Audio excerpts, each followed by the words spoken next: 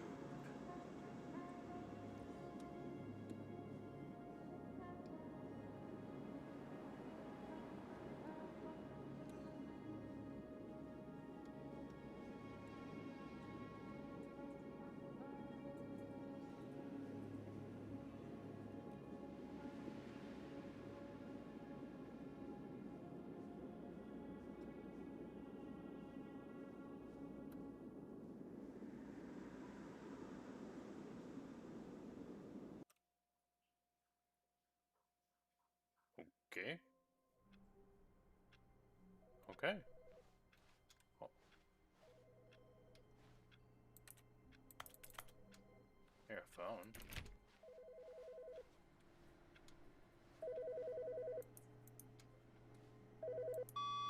Hello. This is a recorded message scheduled either by you or a person in your place of work. The purpose of this message is to warn you about the dangers of recorded messages. If at any time you believe you are listening to a recorded message, please terminate it immediately and cease all flow of information from the recorded message into your perceptual sphere. Thank you, and have a pleasant day.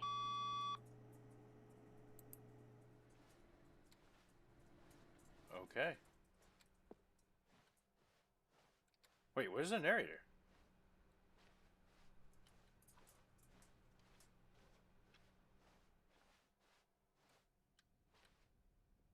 New. Oh, good. You notice my sign. Yes, I have something very exciting to show you.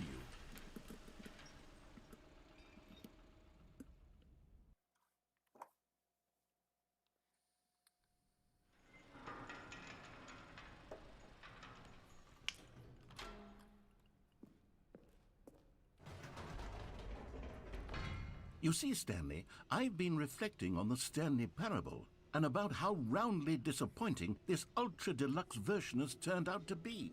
The original Stanley Parable was a landmark, and any new content for it should live up to that legacy. So forget this ultra-deluxe nonsense. I say we take it one step even further. Which is why I'm very proud to announce for the first time ever, the Stanley Parable 2. Is there really a second Stanley Parable? Yes, you see, isn't this far superior to a measly re-release with a few minor additions? Think of all the new territory we'll cover with a fully fledged sequel. An entirely new experience, built from the ground up. Why, there are so many possibilities. It could go in so many different directions. This is what fans have truly been asking for.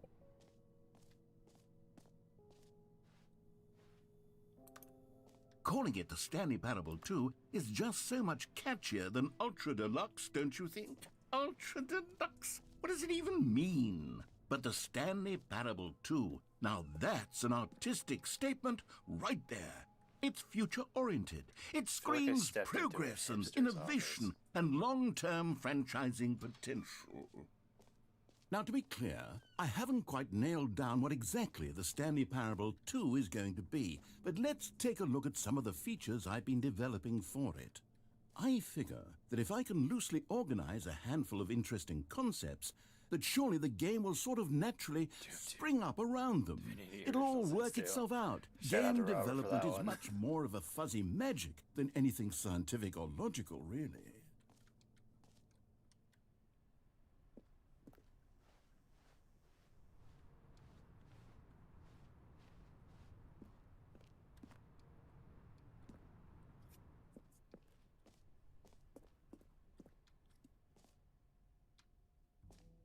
Here we are. Go on, try out some of the new features.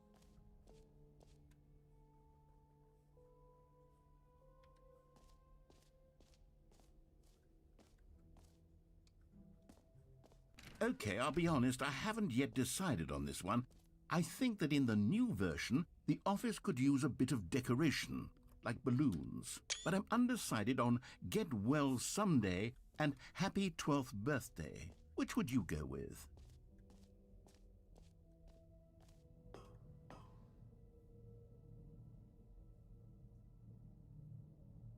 Stepniece. You know, sometimes when you solicit another person's opinion, it makes you realize that you knew which one you actually really wanted all along. Happy 12th birthday, step-niece, it is. Or actually, maybe I should have gone with... No. No, I've made my decision. We're moving on.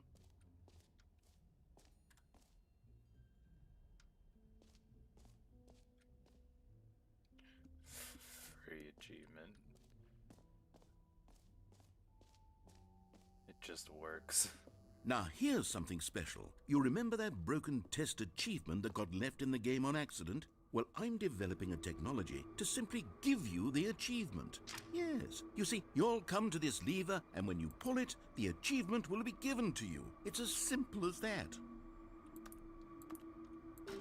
Okay, perhaps I should have clarified. This is technology that will exist. Right now, the achievement is still fully broken. I'm not a wizard, Stanley, but I guarantee it will be fixed in the sequel to at last satisfy the hordes of ravenous fans all over the world who have been uproariously demanding this feature. Gamers, we hear you, and I promise it will happen.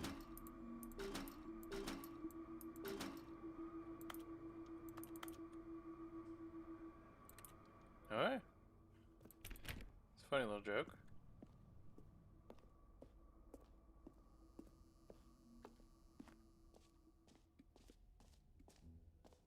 What else? What other exhibits haven't we seen yet?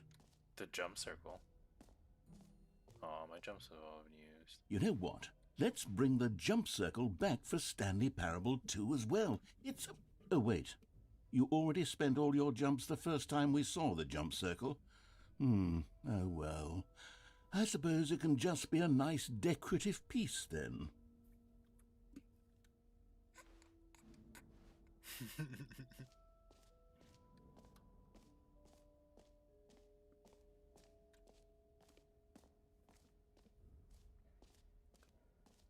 The button that says the name of the player that's playing the game. For the Stanley Parable 2, I asked myself, what do players really want? And of course, the first and most obvious answer is that they want to be individually recognized and validated as people.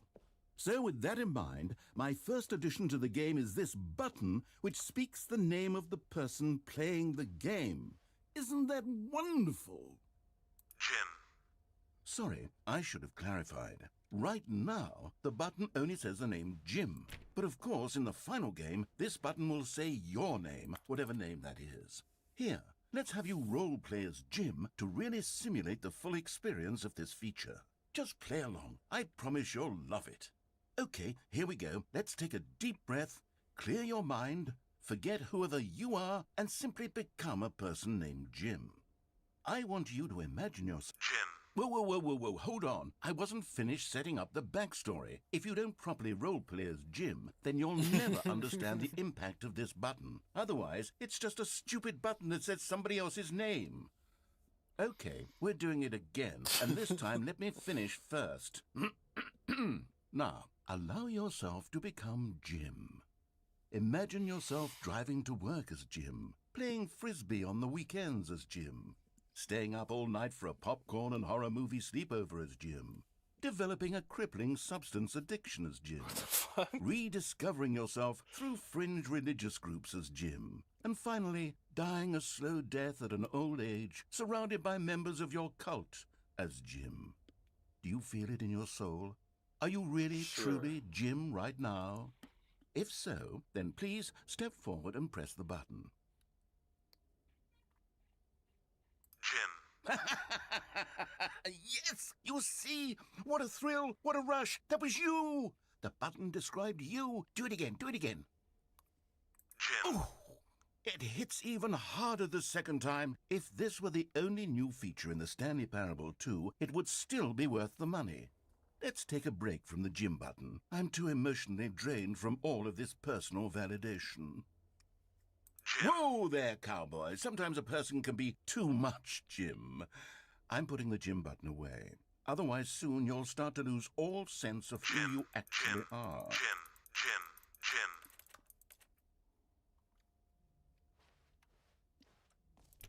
Okay.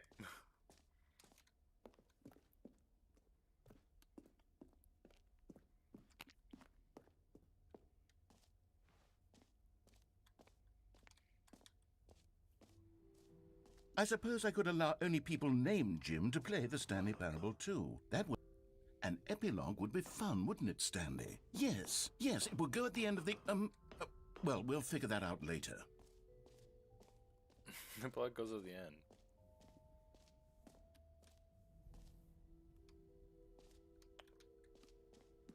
Should we go see the collectible spot?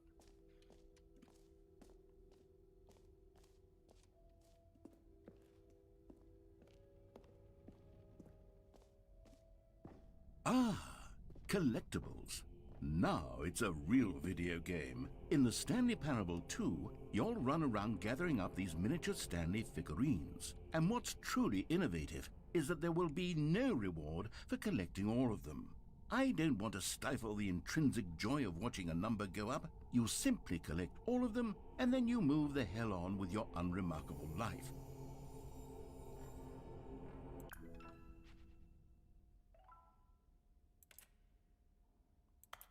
Oh god, now do I gotta have to collect them all?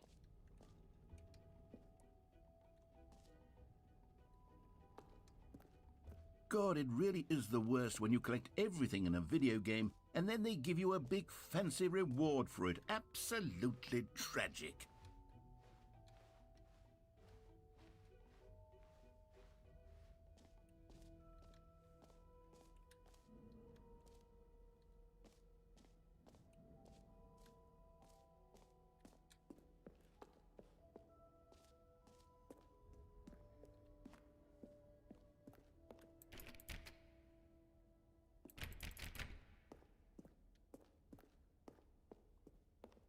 Alright, well.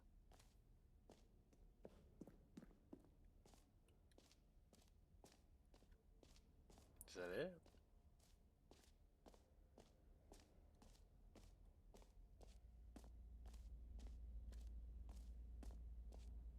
Stanley, here's an idea that I'm truly fond of. It's never been done before in a video game. This is, in fact, a hole that you can fall down forever. That's right. Infinite falling. You can fall until the end of time, if you like. A stunning leap forward for video games as a medium.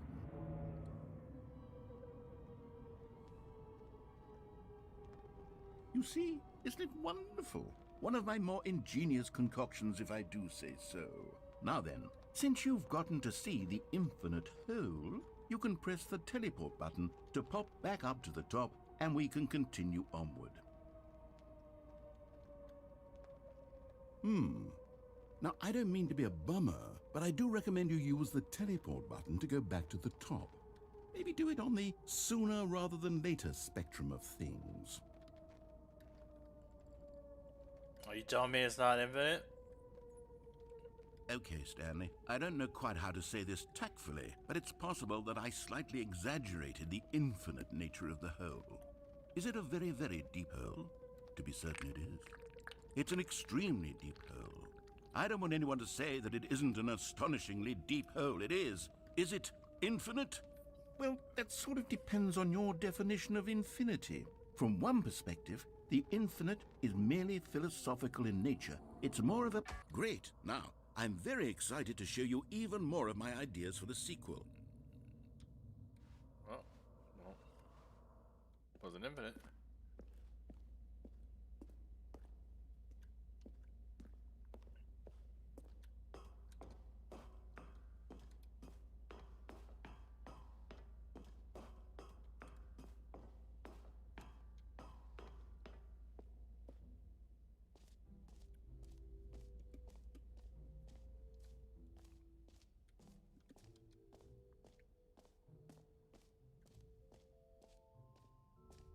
I think that was everything here.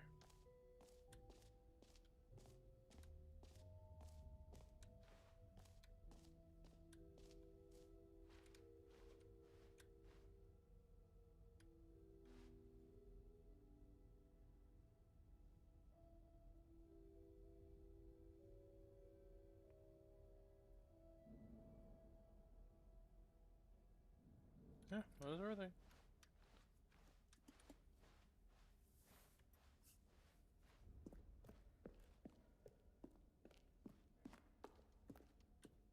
Oh, goodness, Stanley, this is fairly awkward. I hate to do this, but Before you leave, you really should go to the bucket exhibit. You see, there's a surprise I was going to spring on you later, and it involves the bucket. And I really do hate to break the illusion, but it's important that you go see the bucket, okay? All right, I'll get out of your hair now.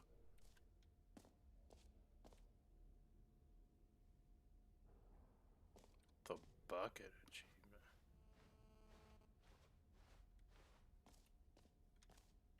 What's the bucket? Oh, reassurance bucket. It's a big ass sign and I still missed it.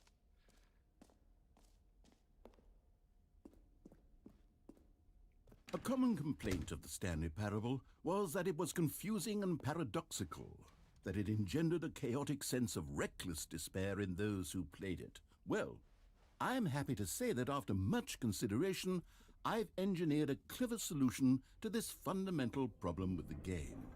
It's the Stanley Parable Reassurance Bucket. You see, Stanley, anytime you're holding the bucket, a sense of calm and ease will fill your mind and your heart. It's true. As long as you hold on to the bucket, the many disorienting contradictions of the Stanley Parable will feel perfectly normal and perhaps even comforting. You may even come to long for the gentle embrace of jarring cognitive dissonance while the bucket is in your arms. And to be honest, it's a much more convenient solution for me than actually redesigning the game to be less uncomfortable. Can you imagine what a pain in the ass that would be? Yes, the bucket is the perfect solution. Come on, give it a try.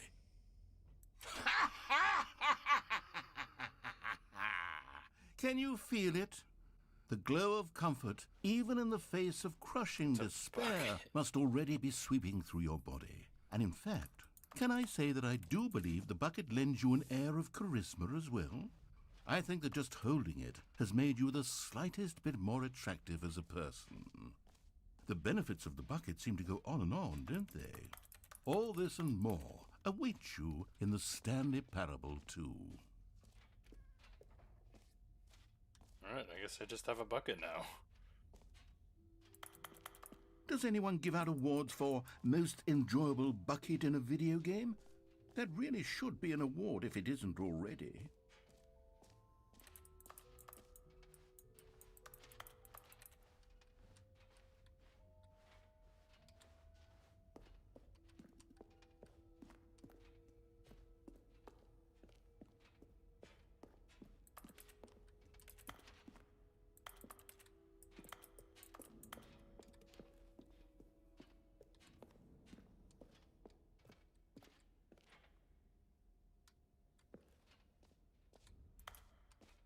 So, Stanley, what do you think? Do you like all of the new features? Yes, I know it's not exactly clear yet how exactly these features will come together as one single coherent video game, but I can feel it in my soul. It's going to work. There's definitely a good game in there somewhere. Say, let's do an experiment. I'll arrange these new features together, and we'll see whether or not it coheres into a meaningful gameplay experience. Okay, are you ready? Here it is. I give you the Stanley Parable 2.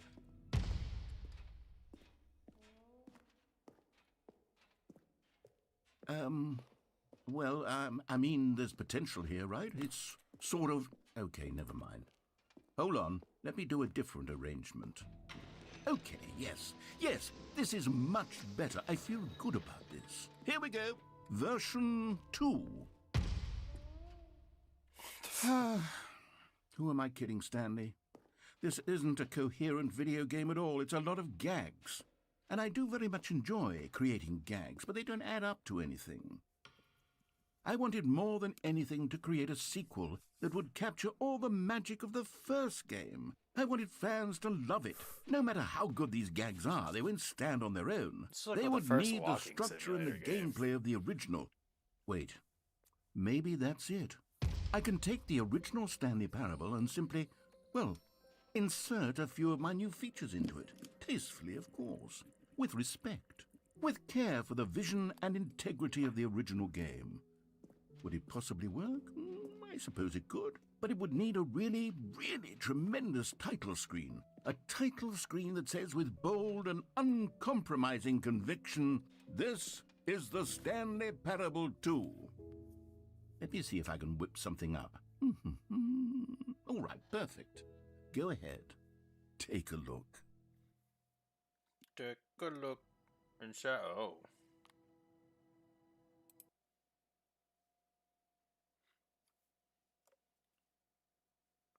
This is the story of a man named Stanley. Stanley worked for a company in a big building. Oh my god, where he was really just overlaid employee some of number his shit. 427. Employee Oh, that was number good. 427's job was simple. He sat at his desk in room 427 and he pushed buttons on a keyboard.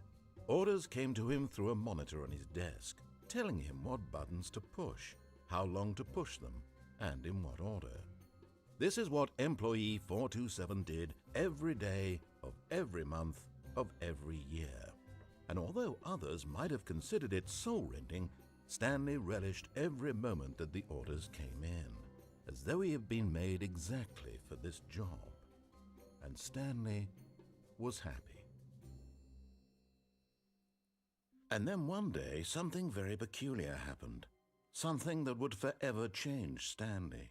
Something he would never quite forget. He had been at his desk for nearly an hour when he realized that not one single order had arrived on the monitor for him to follow. No one had showed up to give him instructions, call a meeting, or even say hi. Never in all his years at the company had this happened, this complete isolation. Something was very clearly wrong. Shocked, frozen solid, Stanley found himself unable to move for the longest time. But as he came to his wits and regained his senses, he got up from his desk and stepped out of his office. All of his co-workers were gone. What could it mean? Stanley decided to go to the meeting room. Perhaps he had simply missed a memo. The Stanley bucket. picked up the bucket. I'm a bugger bag.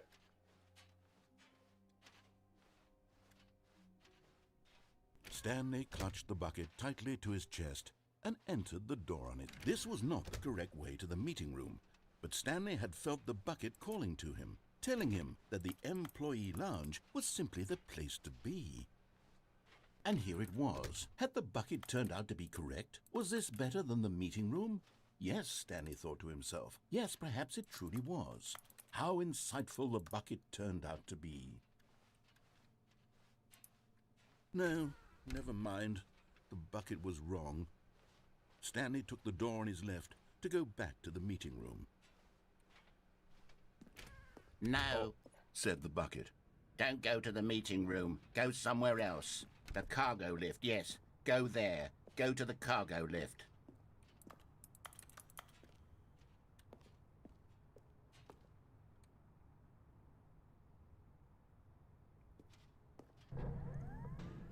But Stanley feared that any path he walked might lead to the separation of himself and the bucket, his dearest friend. So he threw himself to his death, that they might die in one another's arms. Didn't How know that was an deeply option. touching.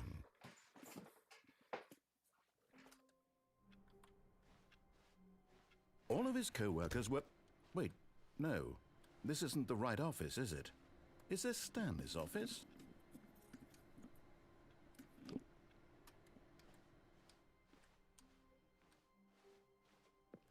Stanley lifted the bucket into his arms, and a wave of comfort rushed over him. Stanley clutched the bucket tightly to his chest. This was not the correct way to the meeting room, but Stanley had felt the bucket calling to him, telling him that the employee lounge was simply the place to be. And here it was. Had the bucket turned out to be correct? No, never mind. The bucket was wrong. Stanley took the door on his left to go back, and so the two of them detoured through the maintenance section and walked straight ahead to the opposite door. Still no one was here. Stanley needed the bucket's warmth and comfort now more than ever. Perhaps his boss's office was coming to a staircase. Stanley and the bucket walked upstairs to the boss's office.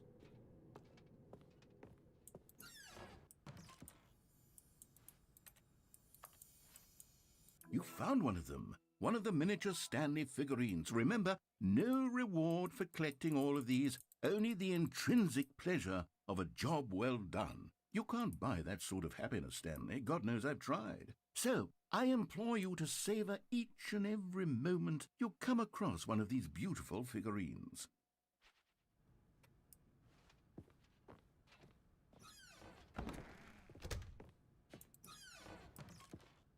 Oh.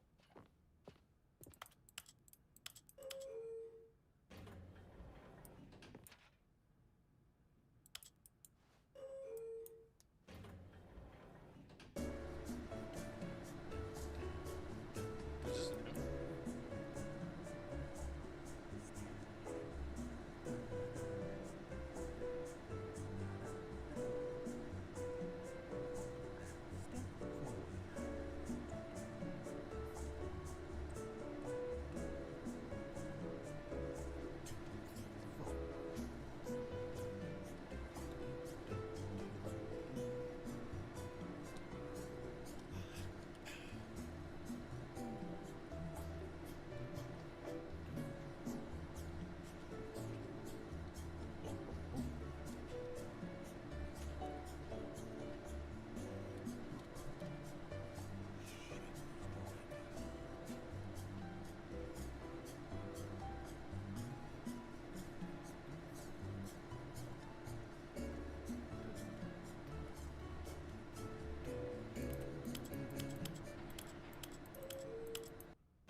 Guess that's just an elevator. Stepping into his manager's office, Stanley was once again stunned to discover not an indication of any human life. Crushed, but Stanley guessed the correct code by sheer luck. Was it that the bucket knew all along? Was the bucket guiding him? Yes, this is certainly the most logical explanation. Another miniature Stanley figurine. This, there really must be a snappier name for these things. What about mini-stands? Stanley figs? What about Stanlerines? Yes, I think I like that. Another Stanlerine under your belt. Right, it's 3 out of 6.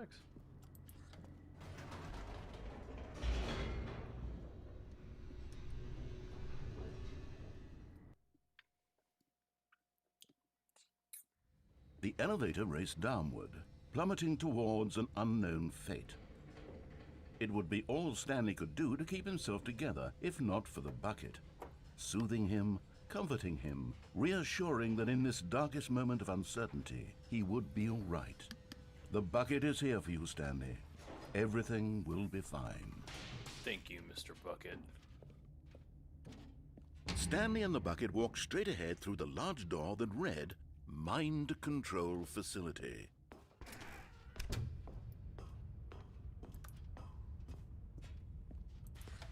The lights rose on an enormous room packed with television screens. What horrible secret did this place hold? Stanley and the bucket both wondered to themselves.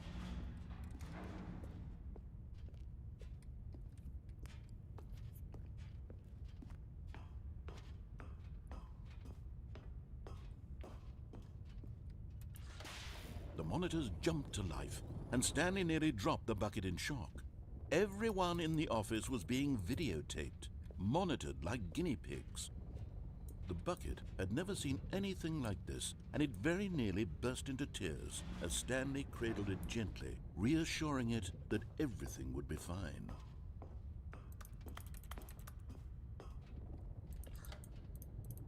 Was the bucket under the mind control facility's influence as well? Had the bucket been told to do things it didn't wish to do? What kinds of things does a bucket want to do or not want to do in the first place? These questions raced furiously in Stanley's feeble mind. No! He screamed into the bucket. He couldn't accept it. His own life in someone else's control, never! He squeezed the bucket tighter. His one friend in the entire world. At this Bucket, a point, supervillain. he could trust no one except for the bucket. But here was the proof. The heart of the operation. Controls labeled with emotions, happy or sad or content. Walking, eating, working, all of it monitored and commanded from this very place. And as the cold reality of his past began to sink in, Stanley decided that this machinery would never again exert its terrible power over another human life. For he and the bucket would dismantle the controls for good. Two best friends. But at the last second, the bucket jumped in and pressed the button to turn on the controls. Stanley gasped in horror. Had this been the bucket's plan all along? To take over the machine and claim the power for itself? How could the bucket have betrayed him like this? Stanley was prepared to throw the bucket away in disgust when suddenly an image appeared upon the enormous screen. Birds. Silly, silly birds. The control buttons became active again.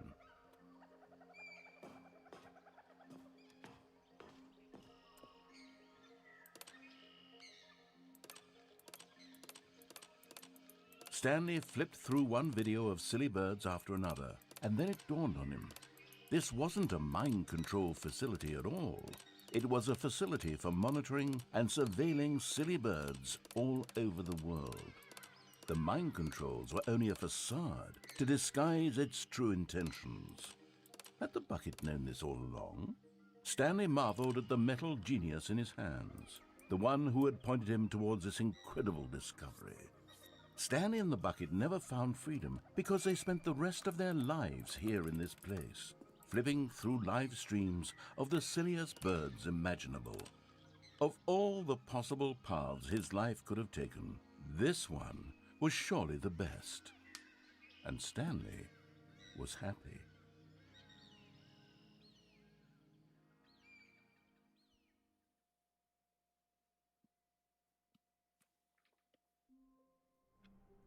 Alright, well, I'm gonna call it there for Stanley Parable. That was the Stanley Parable. Thank you for joining me tonight. I'm gonna hop on a little bit later. I'm gonna take a break and get some dinner in me. You guys have a good night.